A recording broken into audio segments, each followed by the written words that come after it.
Apreciados oyentes, muy buenos días. Esto es Reflexiones Matinales Llave de David. Una mañana más compartiendo importantes meditaciones.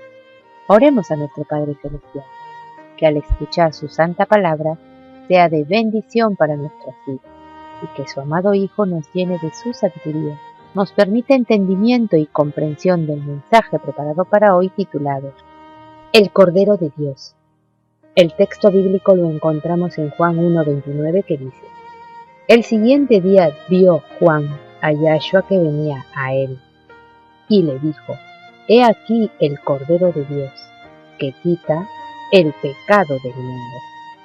El privilegio que tuvo aquel varón de Dios de identificar entre los hombres que estaban junto al río al único y verdadero Salvador, con una precisión infalible y con la sensibilidad de un profeta mayor que tuvo Israel, no como el Salvador de Israel, contra la opresión romana que querían ver los que estaban entre los hombres que escuchaban a Juan el Bautista, sino como el Salvador del ser humano pecador.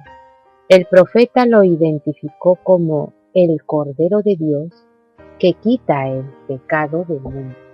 Era el Hijo de Dios entre los hombres, es decir, el Cordero, proporcionado por nuestro Padre Celestial. El símbolo que hace resaltar la inocencia de Yahshua el Mesías y su perfección de carácter, y por ende, la naturaleza sustituta de su sacrificio. Hace recordar el Cordero Pascual de Egipto, que simbolizaba la liberación del yugo del pecado. Nuestra Pascua, que es el Mesías, ya fue sacrificada. Mediante la figura de un cordero, Juan identifica al Mesías sufriente como aquel en quien se hace real y tiene significado el sistema de sacrificio de los tiempos del Antiguo Testamento. En la presciencia divina y en el propósito del Padre, Él era el Cordero que fue inmolado desde el principio del mundo. Es más el Salvador, el ungido de Dios que iba a cumplir en establecer el reino de gracia y la verdad en la cual liberará al ser humano de la esclavitud del pecado, pero también lleva en sí su aventador que está en su mano, y limpiará su era, y recogerá su trigo en el granero, y quemará la paja en fuego que nunca se apagará. El alma del profeta, despojada del yo, se llenó de la luz del ser divino. Dio testimonio acerca de la gloria del Salvador. En esta gloria del Mesías todos sus seguidores han de participar. Podemos recibir la luz del cielo solo en la medida en que estemos dispuestos a despojarnos del yo.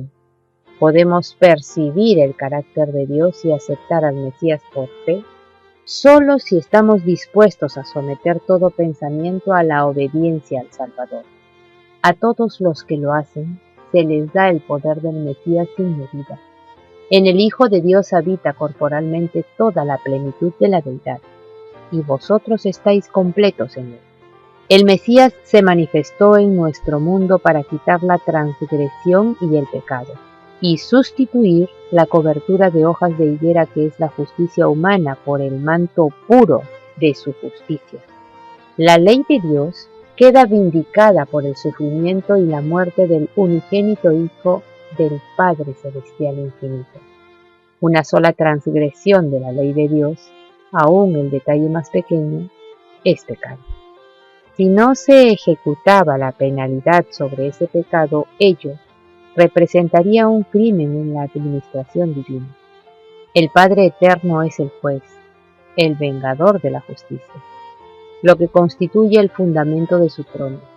Él no puede eliminar su ley, no puede quitarle el más pequeño de sus detalles, a fin de enfrentar y perdonar el pecado. La rectitud, la justicia y la excelencia moral de la ley deben ser mantenidas y vindicadas delante del universo celestial y de los mundos no caídos hasta la eternidad. Su ley es eterna. ¿Cómo se reconcilia Dios con los hombres? Por la obra y los méritos del único Hijo de Dios, quien puso de lado todo lo que pudiera interponerse entre el hombre y el amor perdonador del Padre. No se cambia la ley que el hombre transgredió para que armonice con el pecador en su condición caída, sino que se la revela como el trasunto del carácter de Dios, el exponente de su santa voluntad, y se la exalta y se la magnifica en la vida y en el carácter del Mesías. No obstante, se provee un camino de salvación, porque se nos presenta al Inmaculado Cordero de Dios como el que quita el pecado del mundo. El Hijo de Dios ocupa el lugar del pecador y lleva sobre sí mismo la culpa del transgresor. Al mirar al sustituto y seguridad del pecador, el Padre Celestial puede ser justo y al mismo tiempo el justificador de los que creen en el Mesías. Se perdona al que acepta al Hijo de Dios como su justicia y su única esperanza, porque el Padre Celestial estaba en su ungido, reconciliando al mundo así.